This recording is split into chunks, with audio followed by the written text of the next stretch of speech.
गुरुणैव सहास्मि नमो गुरवे न गुरोः परमं शिशुरस्मि गुरोः मतिरस्ति गुरौ मम पाहि गुरो 41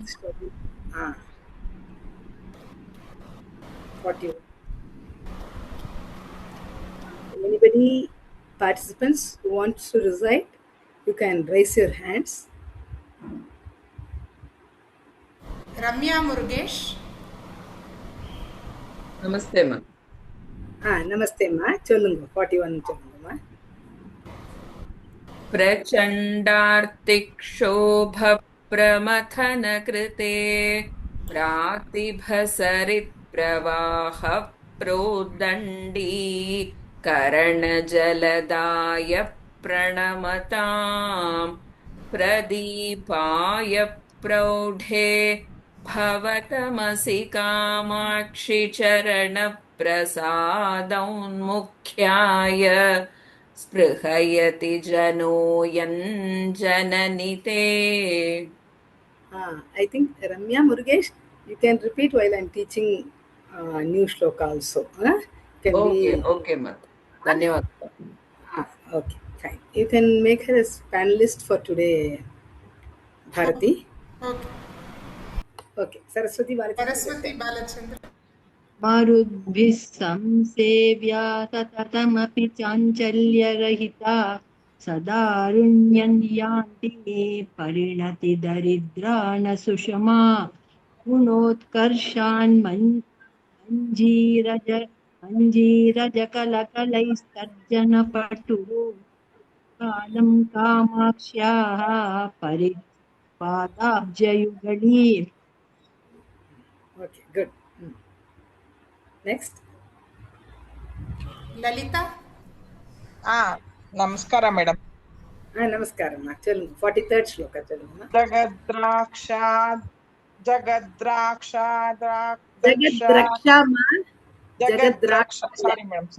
Jagadraksha daksha nalina ruchi shiksha patutara surannamya ramya satatamabhigamya budajanaihi tvayi leelalola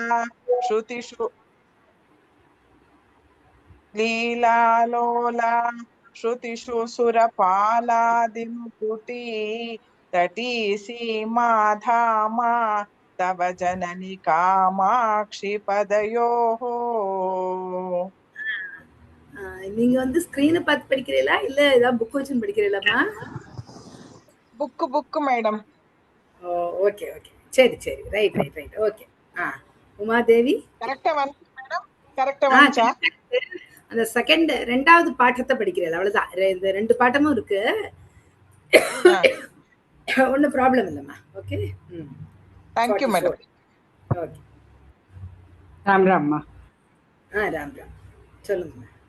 गिरान् दूरौ चोरौ जडिमतिमिराणां कृतजगत्परित्राणौ शोणौ मुनिहृदयलीलैकनिपुणौ नखैस्मेरौ सारौ निगमवचसां खण्डितभवग्रहोन्मादौ पादौ तव जननि कामाक्षि कलये. Okay, good. 45th shloka. Vasanti.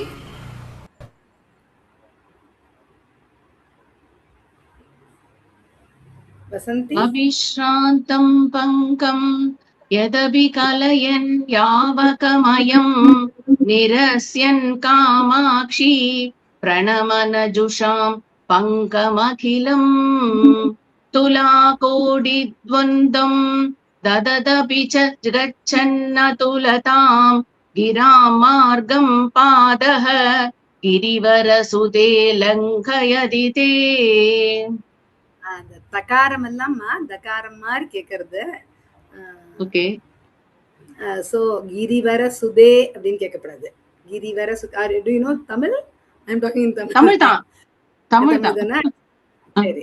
அந்த கிரிவர சுதே லங்கயதி சுத்தேன்னு வரணும். ஓகே அந்த ஓகே. தீல டா ஸ்ட்ரெஸ் தா பண்ணணுமா? தா வந்து தா மாதிரி கேட்கக்கூடாது. Soft okay. சுதே. ஓகே சுத்தேன்னு ஸ்பஷ்டமா இருக்கணும். ஓகேயா? ஓகே. சரி. Thank you. ஓகே. கல்பகம். प्रवालं सौह्रीतं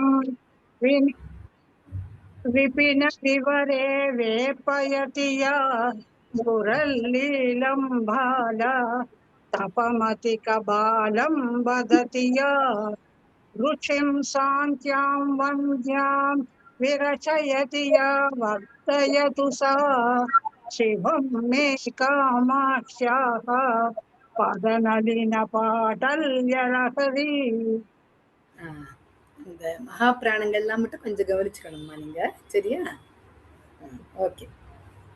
அழுத்தி சொல்ல வேண்டியதை கவனிச்சுக்கணும். Next participant 47 shloka. நமஸ்காரம் மாமி. நமஸ்காரம். சொல்லு. किरञ्ज्योत्स्नारीतिं नखमुखरुचा हंसमनसां वितन्वानः प्रीतिं विकचतरुणाम्भोरुहरुचिः प्रकाशश्रीपादः तव जननि कामाक्षि तनुते शरत्कालप्रौढिं शशिशकलचूडप्रियतमे. गुड. சரி. 48 ஸ்லோகா. ஜெயந்தி நாகராஜன். राम राम भगिनी. ராம் ராம். சொல்லு. न काङ्कुरस्नेरद्युतिविमलगङ्गाम्भसि सुखम् ऋतस्नानं ज्ञानामृतममलमास्वाद्य नियतम् उदञ्चन्माञ्जीरस्फुरणमणिदीपे मम मनः मनोज्ञे कामाख्याः चरणमणिहं ये विहरता. ஹர்மியேன்னு சொல்லணும். அது சரணமணி ஹர்மியே. சரியா? चरणमणिहर्म्ये विहरता. சரி. குட். அந்த ஸ்புரண அந்த பகாரத்தையும் அழுத்தி சொல்லணும். Okay. Good. Next 49th shloka. Radha.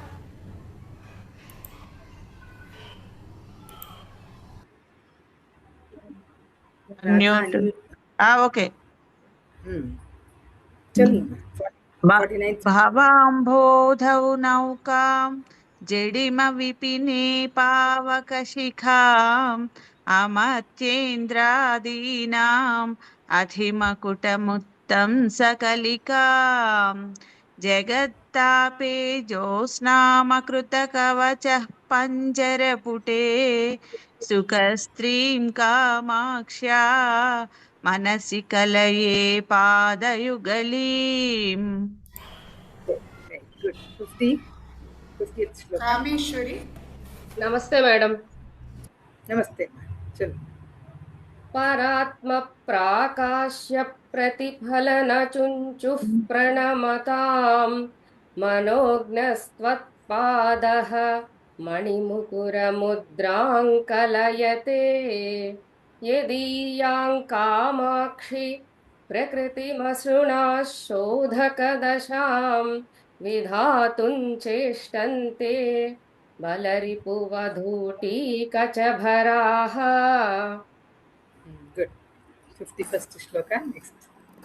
कल्पना चौधरी.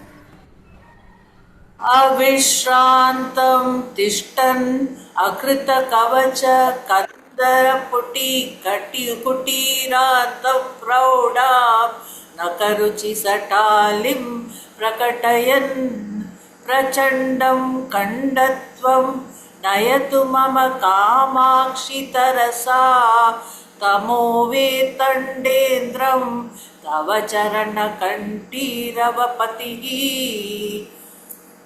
மகா பிராணங்கள்லாம் மட்டும் கொஞ்சம் ஸ்ட்ரெஸ் பண்றதுக்கு ட்ரை பண்ணம்மா. சரியா? கேட்கல. கல்பனா கல்பனா தானே சொன்ன இல்லையா? ஆமா.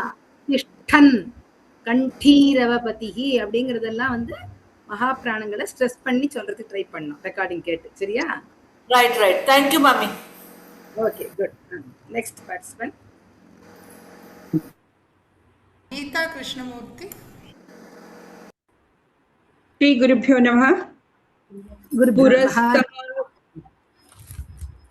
पुरस्तात् कामाक्षी प्रतुररसमाखण्डलपुरी पुरन्ध्रीणां लास्यं तव ललितमालोक्य शनकैः नखश्रीभिस्मेरा बहुवितनुते नूपुररवैः चमत्कृत्या शङ्के चरणयुगली चाटुरचनाः. Good. 53rd shloka. Next participant Vanaja next. नमस्कारं मैम. सरोजं निन्दन्ति नखकिरणकर्पूरशिशिरा निषिक्ता मारारेः मुकुटशशिरेखा हिमजलैः स्फुरन्ति कामाक्षी स्फुटरुचिमये पल्लवचये तवाधत्ते मैत्रीं पथिकसुदृशा पादयुगली. पथिकसुदृशा சொல்லுங்க.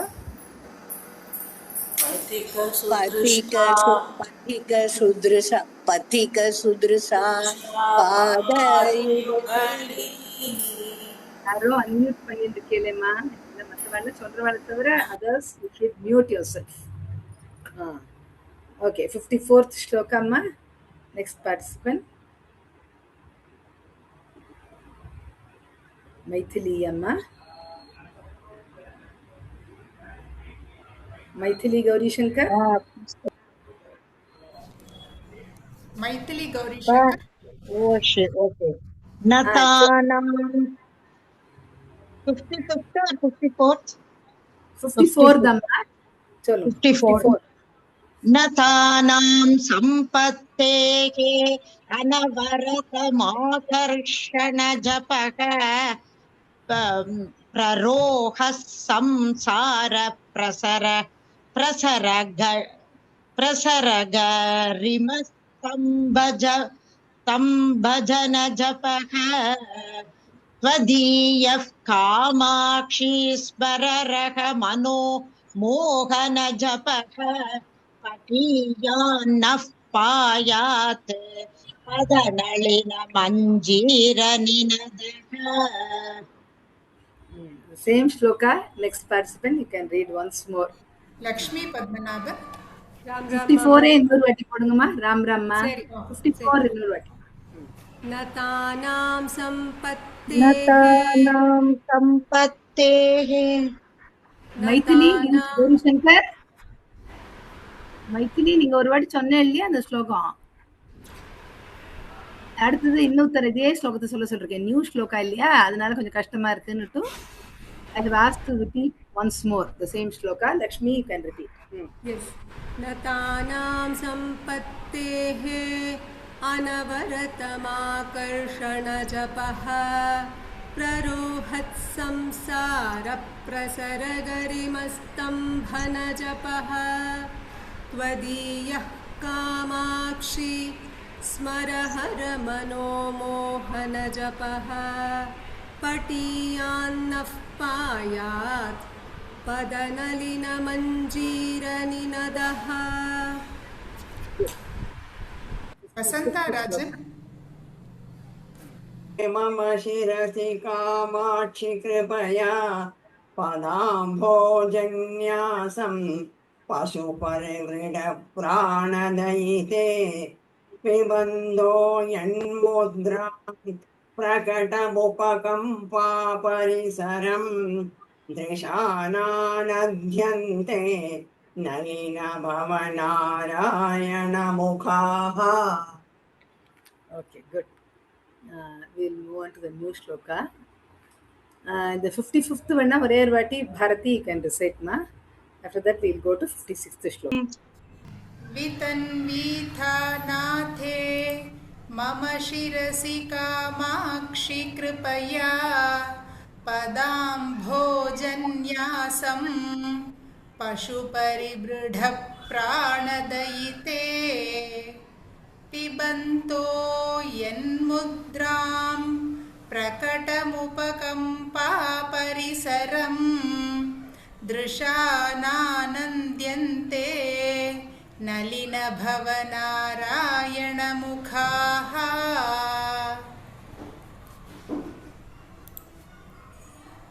56th shloka. லலிதா நமஸ்காரம் மேடம். சரி, நீங்க ரிப்பீட் பண்ணுங்கம்மா. இப்ப நான் சொல்றத ரிப்பீட் பண்ணுறேன் ட்வைஸ். எப்பவும் மேடம் எப்படி பேனலிஸ்ட் எப்படி பண்ணுவாளோ அந்த மாதிரி ட்ரை பண்ணுங்க. ஓகேயா?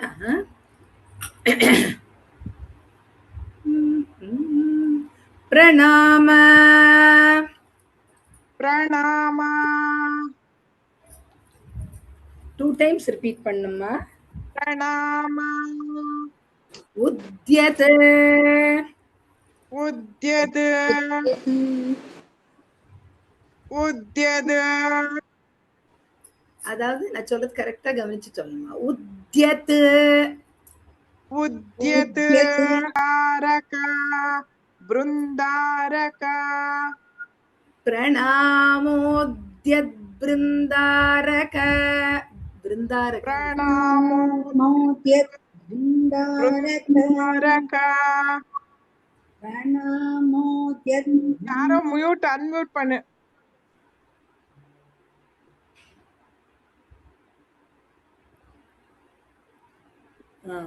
ಪ್ರಣಾಮೋದ್ಯದ್.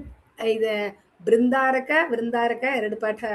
there are 2 pathas for that, so we'll follow the whatever is there printed here. Okay, ಪ್ರಣಾಮೋದ್ಯದ್ ವೃಂದಾರಕ ಪ್ರಣಾಮೋದ್ಯತ್ ಬೃಂದಾರಕ ಮೋದ್ಯತ್ ಬೃಂದಾರಕ ಪ್ರಮಾಣೋದ್ಯೋತತ್ ಬೃಂದಾರಕ. விருந்தாரக சொல்லுமா. சரியா? பிரணாமோத்யத் விருந்தாரக பிரணாமோத்யத் பிருந்தாரக பிரணாமோத்யத் பிருந்தாரக.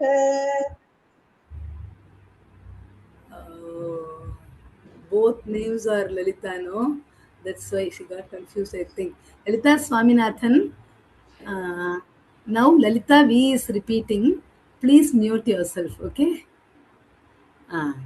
Okay. Now only one voice should be heard.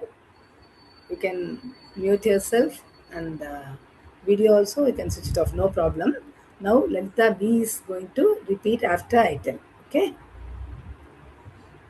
Mukuta ಮುಕುಟ ಮುಕುಟ Mandara ಕಲಿಕಾ ಮಂದಾರ ಕಲಿಕಾ ಮಂದಾರ ಕಲಿಕಾ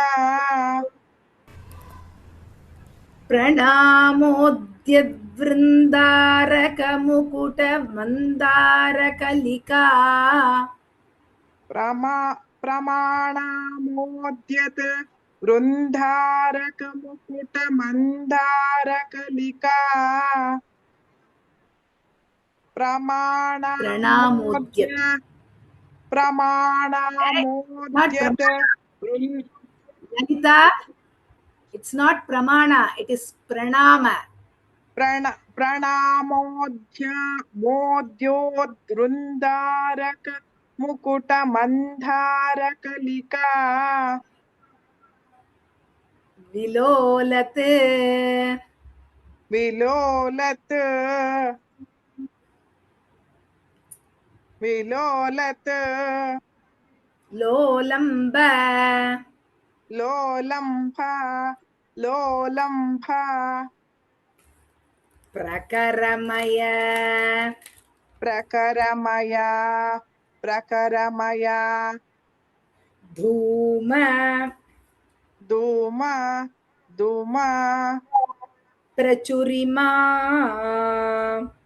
प्रचुरिमा प्रचुरिमा प्रकरमय धूम प्रचुरिमा प्रकरमय धूम प्रचुरिमा प्रकरमय धूम प्रचुरिमा प्रदीप्तः प्रदीप्तः प्रदीप्तः पादाब्ज पादाब्ज पादाब्ज द्युति द्युति द्युति वितति वितति वितति पादाब्ज द्युति वितति पादाब्जद्युति वितति पादाब्जद्युति वितति पाटल्यलहरी पाटल्यलहरी पाटल्यलहरी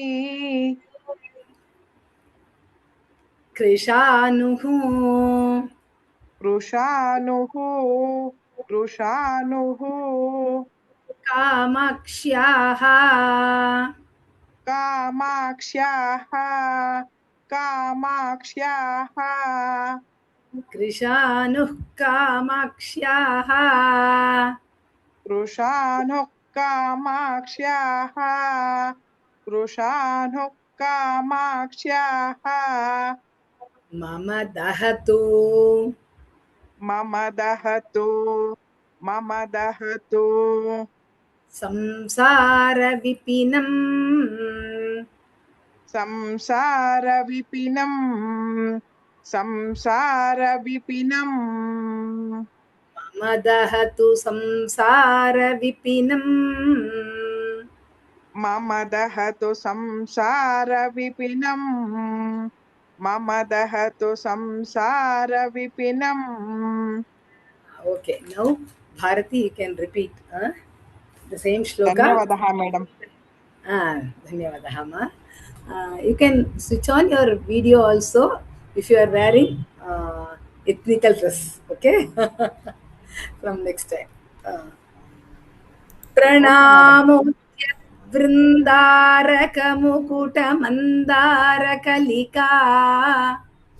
प्रणामोद्यत् वृन्दारकमुकुटमन्दारकलिका प्रणामोद्यत् वृन्दारकमुकुटमन्दारकलिका विलोलल्लोलम्ब प्रकरमय धूम प्रचुरिमा विलोलल्लोलम्ब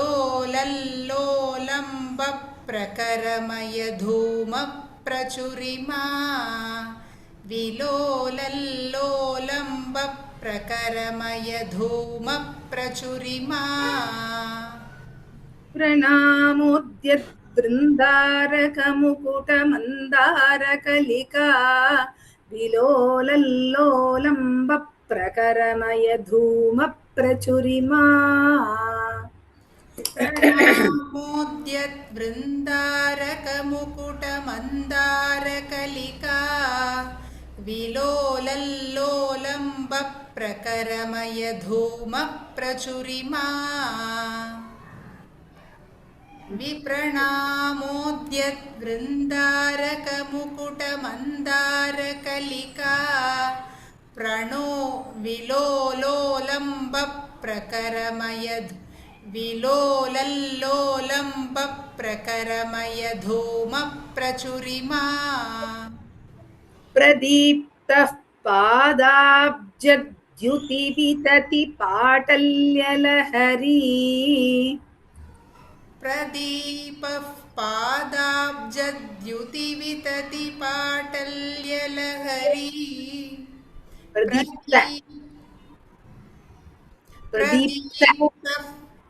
प्रदीप्तः पादाब्जद्युतिवितति पाटल्यलहरी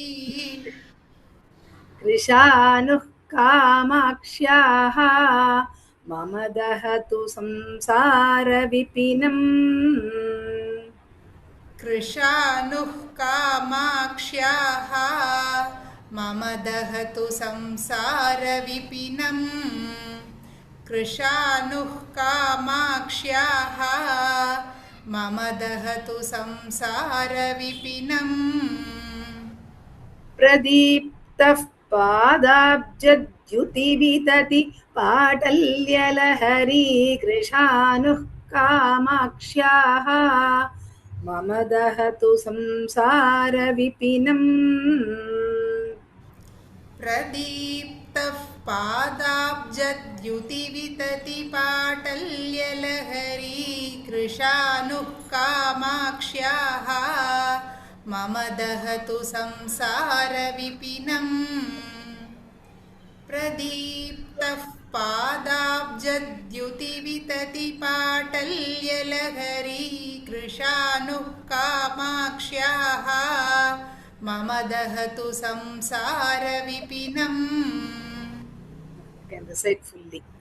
Next participant, I think Kameshwari, if she is there, she can repeat first time for the next shloka. Okay, you can unmute her later. प्रणामोद्यद्बृन्दारकमुकुटमन्दारकलिका विलोलल्लोलम्बप्रकरमयधूमप्रचुरिमा प्रदीप्तः पादाब्जद्युतिवितति पाटल्यलहरी कृशानुः कामाक्ष्याः मम दहतु संसारविपिनम्. 57th shloka. Kameshwari, if you are there. Yes, madam. I am here. Okay. Now, can you repeat? Yes, madam. Okay. Valaksha. Valaksha. Valaksha. Shrihi. Shrihi. Shrihi. Rikshadhipa. Rikshadhipa. Rikshadhipa. Shishu. Shishu. Shishu. Sadrikshaihi. Sadrikshaihi. Sadrikshaihi. Tava nakhaihi. Tava nakhaihi. Tava nakhaihi. Valaksha shririkshadhipa. Valakshasririkshadhipa. Valakshasririkshadhipa. Sri, it should not be Sri also. Shri, that Shankara Shah should be heard. Okay. I am hearing it as Saraswati Sa. It's not Okay. Sri, it is Shri. Okay. Okay. Valakshasririkshadhipa. Repeat. Valakshasririkshadhipa. Shishu sadrikshaistavanakaihi.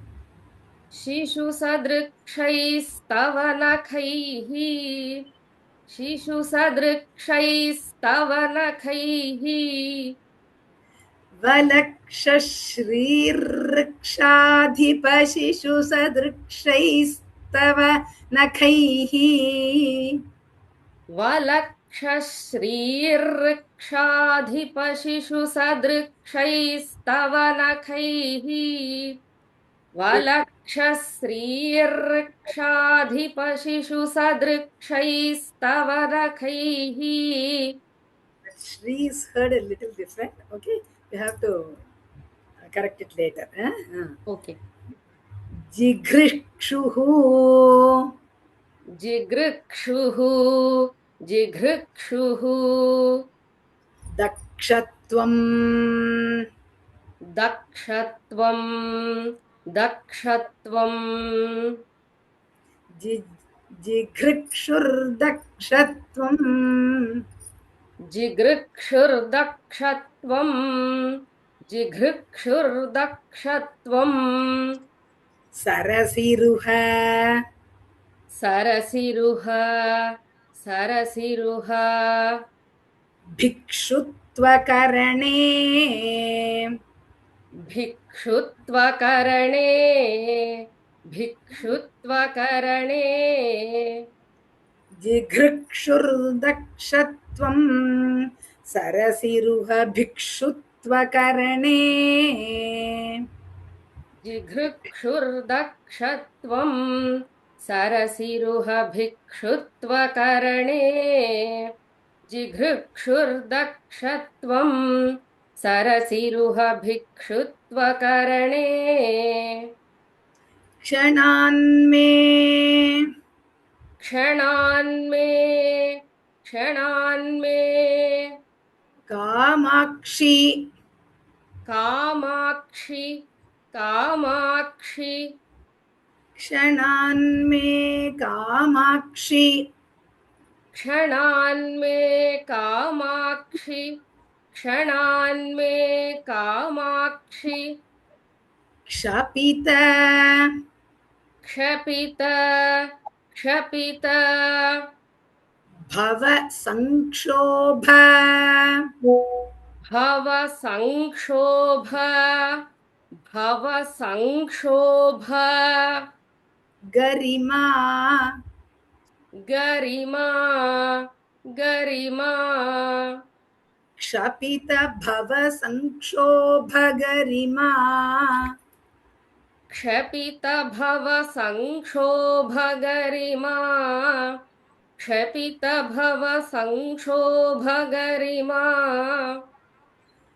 क्षणान्मे Kamakshi क्षपित भव संक्षोभ गरिमा क्षणान्मे कामाक्षि क्षपित भव संक्षोभ गरिमा क्षणान्मे कामाक्षि क्षपित भव संक्षोभ गरिमा वचो वैचक्षण्यम् वचो वैचक्षण्यम् वचो वैचक्षण्यम् चरणयुगली चरणयुगली चरणयुगली पक्ष्मलयतात् पक्ष्मलयतात् पक्ष्मलयतात् சரணயுக சரணா வந்து ஸ்பஷ்டமா மூணு சுழினா அது மாதிரி சொல்லணும். சரணயுகலி பக்ஷ்மலயதாத் चरणयुगली पक्ष्मलयतात् चरणयुगली पक्ष्मलयतात् वचो वैचक्षण्यम् चरणयुगली पक्ष्मलयतात् वचो वैचक्षण्यम् चरणयुगली पक्ष्मलयतात् वचो वैचक्षण्यम् चरणयुगली पक्ष्मलयतात्. Very good, Kameshwari, you did well. Can you switch on your video? Sure, madam. I think I need access to switch on my video. Oh, okay. If you come as panelist only, you can switch on your video and all. Okay? Okay. Okay. From next time onwards, if I need you, we'll send you a message and call you as panelist. Okay? Yeah, sure, madam. Thank you. Good. Bharati, ரெண்டு லைனா சொல்றேம்மா. वलक्षश्रीर्ऋक्षाधिपशिशु सदृक्षैस्तवनखैः जिघृक्षुर्दक्षत्वं सरसिरुह भिक्षुत्वकरणे वलक्ष वलक्षश्रीवृक्षाधिपशिशुसदृक्षैस्तव नखैः जिघृक्षुर्दक्षत्वं सरसिरुहभिक्षुत्वकरणे वलक्षश्रीवृक्षाधिपशिशुसदृक्षैस्तव नखैः जिघृक्षुर्दक्षत्वं सरसिरुहभिक्षुत्वकरणे அந்த ஸ்ரீர்னு இரு ஸ்பஷ்டமா வரணும்மா. கொஞ்சம் ஒரு மாத்திர time கொடுக்கணும். க்ஷணான் ஃபுல்லா சொல்லும்போது சரி பண்ணிக்கணும். க்ஷணான் மே காமாட்சி க்ஷபித பவ சங்க்ஷோபகரிமா வச்சோ வை சக்ஷண்யம் சரணயுகலீ பக்ஷ்மலயதாத். क्षणान्मे कामाक्षि क्षपितभवसंक्षोभगरिमा वचो वैचक्षण्यं चरणयुगली पक्ष्मलयतात्. क्षणान्मे कामाक्षि क्षपितभवसंक्षोभगरिमा वचो वैचक्षण्यं चरणयुगली पक्ष्मलयतात्.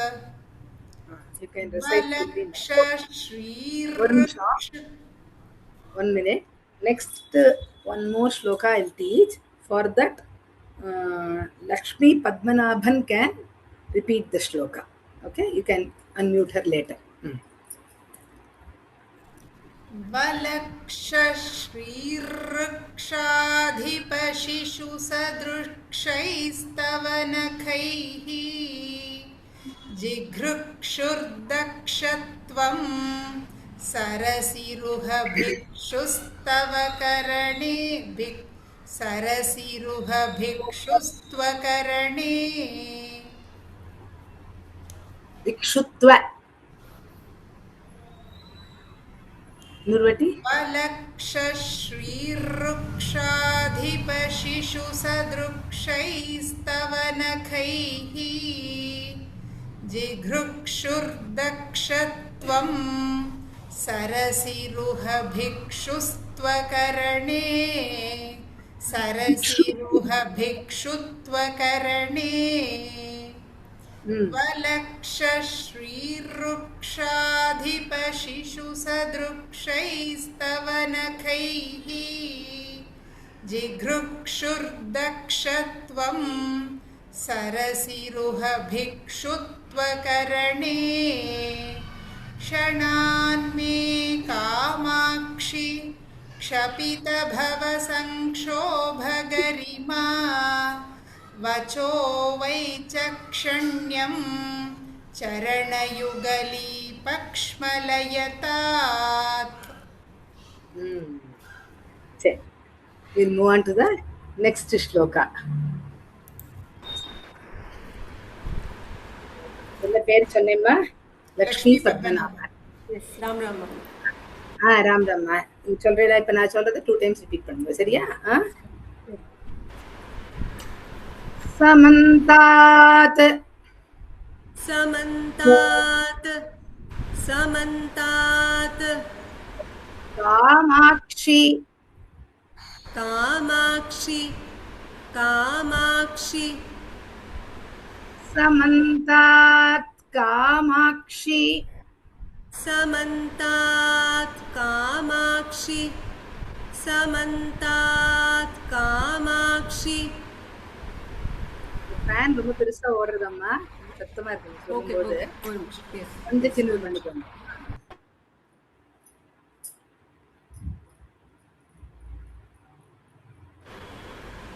க்ஷத க்ஷத க்ஷத திமிர திமிர திமிர சந்தான சந்தான சந்தான சுபகான் सुभगान् सुभगान् क्षततिमिरसन्तान सुभगान् क्षततिमिरसन्तान सुभगान् क्षततिमिरसन्तान सुभगान् समन्तात् कामाक्षि क्षततिमिरसन्तान सुभगान् समन्तात् कामाक्षि क्षततिमिरसन्तान सुभगान् समन्तात् कामाक्षि क्षततिमिरसन्तान सुभगान् अनन्ताभिः अनन्ताभिः अनन्ताभिः भाभिः भाभिः भाभिः अनन्ताभिर्भाभिः अनन्ताभिर्भाभिः अनन्ताभिर्भाभिः दिनमनु दिनमनु दिनमनु दिगन्तान् दिगन्तान् दिगन्तान् विरचयन् विरचयन् विरचयन् दिनमनु दिगन्तान् विरचयन् दिनमनु दिगन्तान् विरचयन् दिनमनु दिगन्तान् विरचयन् अनन्ताभिर्भाभिः दिनमनु दिगन्तान् विरचयन् अनन्ताभिर्भाभिः दिनमनु दिगन्तान् विरचयन् अनन्ताभिर्भाभिः दिनमनु दिगन्तान् विरचयन् अहन्ताया हन्ता अहन्ताया हन्ता अहन्ताया हन्ता मम जडिम मम जडिम मम जडिम दन्तावल दन्तावल दन्तावल हरिः हरिः हरिः मम जडिम दन्तावल हरिः मम जडिम दन्तावल हरिः मम जडिम दन्तावल हरिः अहन्ताया हन्ता मम जडिम दन्तावलि वलहरिः अहन्ताया हन्ता मम जडिम दन्तावल हरिः अहन्ताया हन्ता मम जडिम दन्तावल हरिः विभिन्ताम् विभिन्ताम् विभिन्ताम् सन्तापम् सन्तापम् सन्तापम् तव चरण तव चरण तव चरण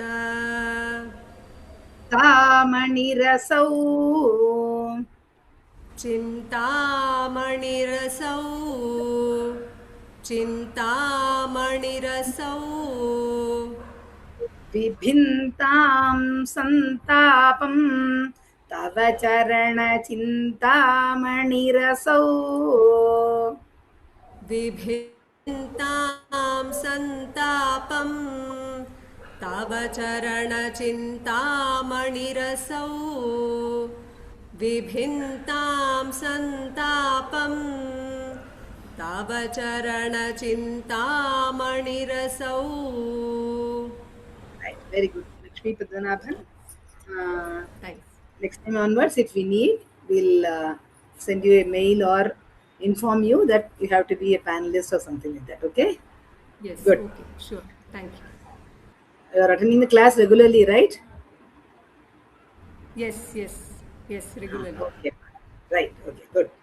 Bharati, you can repeat the. Now I'll tell the two lines. Okay. Samantat Kamakshi Kshatati Santana Subhagan Anantabhirbhabhihi Dinamanudigantan Virachayan. समन्तात् Kamakshi क्षततिमिरसन्तानसुभगान् अनन्ताभिर्भाभिः दिनमनुदिगन्तान् विरचयन्. समन्तात् Kamakshi क्षततिमिरसन्तानसुभगान् अनन्ताभिर्भाभिः दिनमनुदिगन्तान् विरचयन्. अहन्तायाहन्ता मम जडिमदन्तावलहरिः विभिन्तां सन्तापं तव चरणचिन्तामणिरसौ. अहन्तायाहन्ता मम जडिमदन्तावलहरिः विभिन्तां सन्तापं तव चरणचिन्तामणिरसौ. अहन्तायाहन्ता मम जडिमदन्तावलहरिः विभिन्तां सन्तापं तव चरणचिन्तामणिरसौ. Full shloka. समन्तात् कामाक्षि क्षततिमिरसन्तानसुभगान् अनन्ताभिर्भाभिः दिनमनुदिगन्तान् विरचयन्. अहन्तायाहन्ता मम जडिमदन्तावलहरिः विभिन्तां सन्तापं तव चरणचिन्तामणिरसौ. Okay. Next shloka. We'll move on to the next shloka. We'll stop with this shloka today. 59th shloka. Next. Kameshwari can recite, ma'am. Okay. You can unmute Kameshwari. दधानः दधानः दधानः भास्वत्तां भास्वत्तां भास्वत्ताम् अमृतनिलयः अमृतनिलयः अमृतनिलयः लोहितवपुः लोहितवपुः लोहितवपुः अमृतनिलयो लोहितवपुः अमृतनिलयो लोहितवपुः अमृतनिलयो लोहितवपुः दधानो भास्वत्ताम् अमृतनिलयो लोहितवपुः दधानो भास्वत्ताम् अमृतनिलयो लोहितवपुः दधानो भास्वत्ताम् अमृतनिलयो लोहितवपुः विनम्राणाम् विनम्राणाम् विनम्राणाम् सौम्यः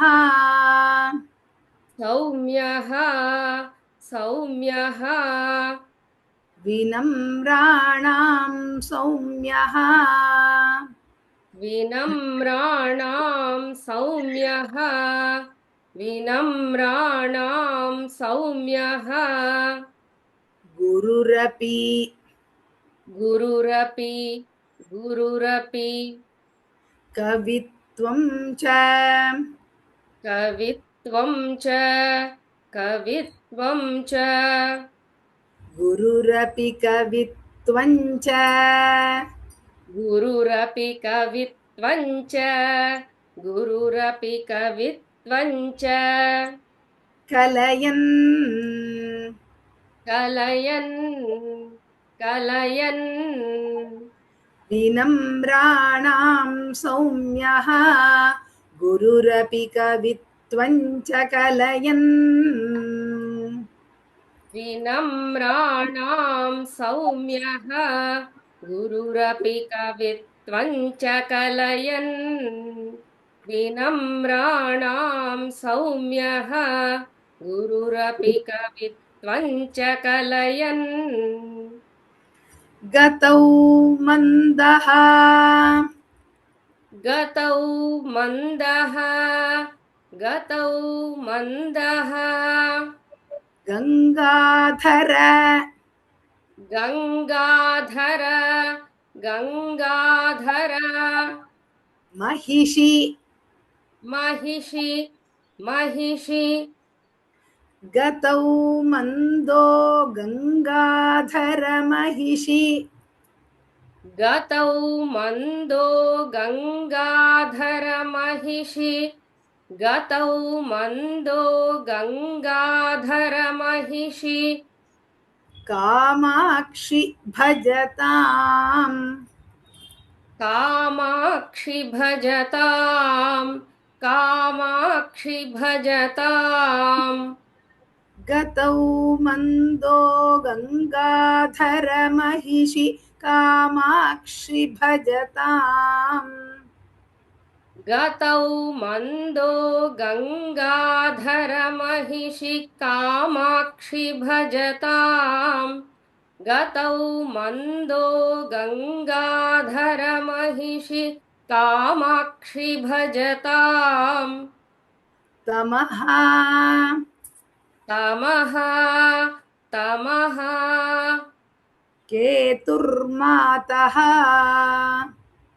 केतुर्मातः केतुर्मातः तमः केतुर्मातः तमः केतुर्मातः तमः केतुर्मातः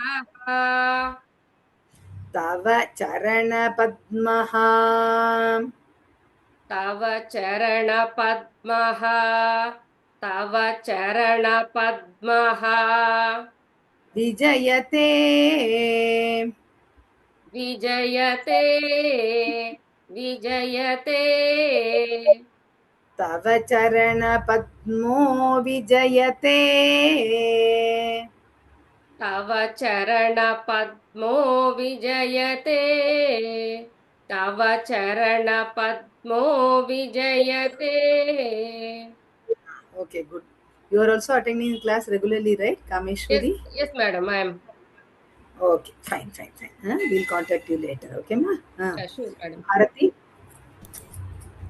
Bharati, 2 lines repeat. दधानो भास्वत्ताम् अमृतनिलयो लोहितवपुः विनम्राणां सौम्यः गुरुरपि कवित्वं च कलयन्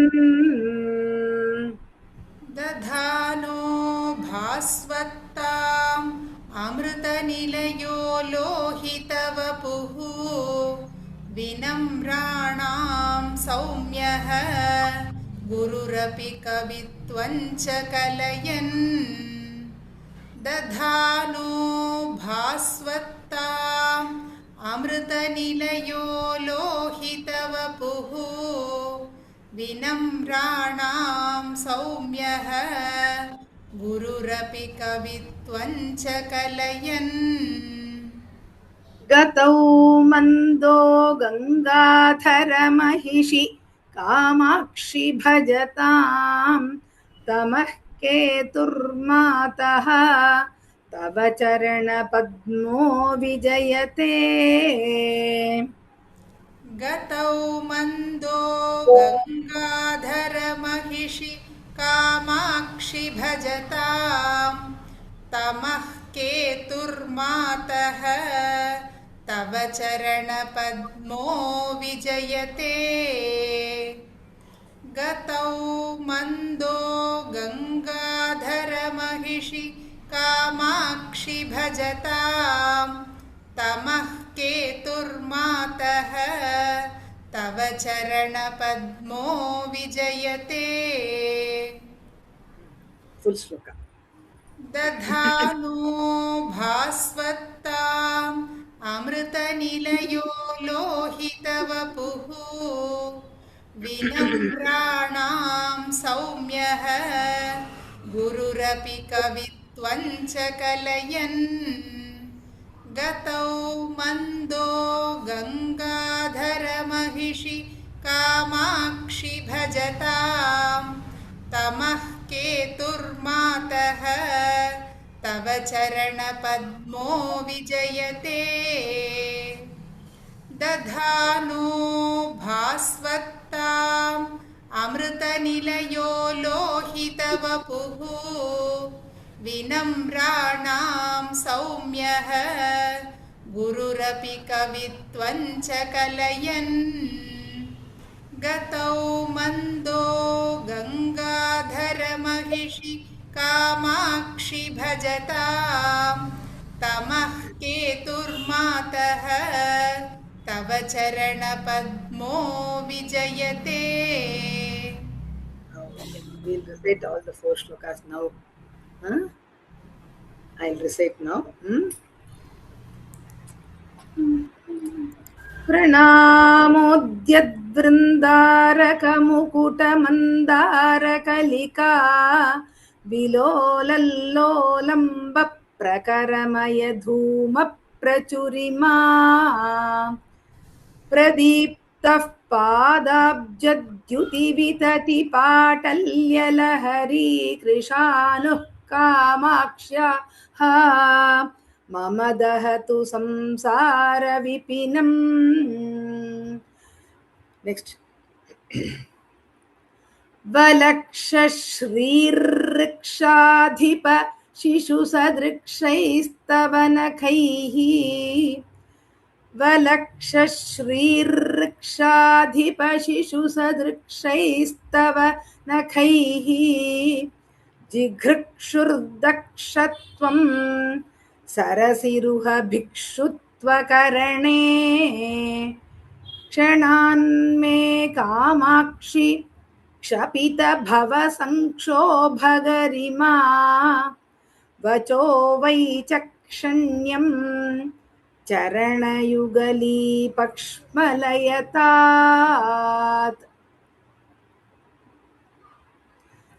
समन्तात् कामाक्षि क्षततिमिरसन्तानसुभगान् अनन्ताभिर्भाभिः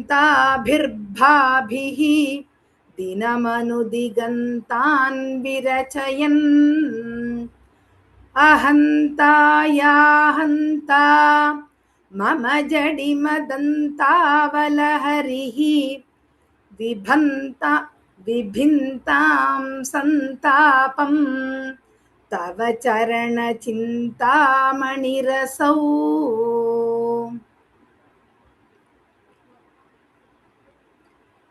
दधानो भास्वत्ताम् अमृतनिलयो लोहितवपुः विनम्राणां सौम्यः गुरुरपि कवित्वं च कलयन्